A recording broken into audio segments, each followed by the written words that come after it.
Feliz Día del Libro.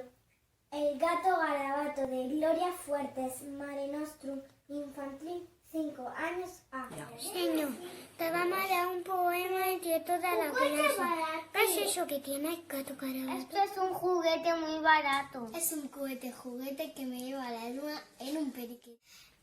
¿Qué es un periquete? Un periquete es un momento. Un momento y se lo llevó el viento como a María Sarmiento. El garabato en su cohete barato surca el espacio. Gato Garabato aluniza despacio.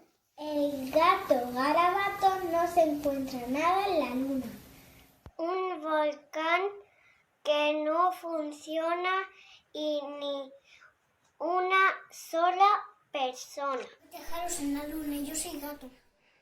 No hay poetas en la luna y yo soy gato. No hay sardinas en la luna y yo soy gato.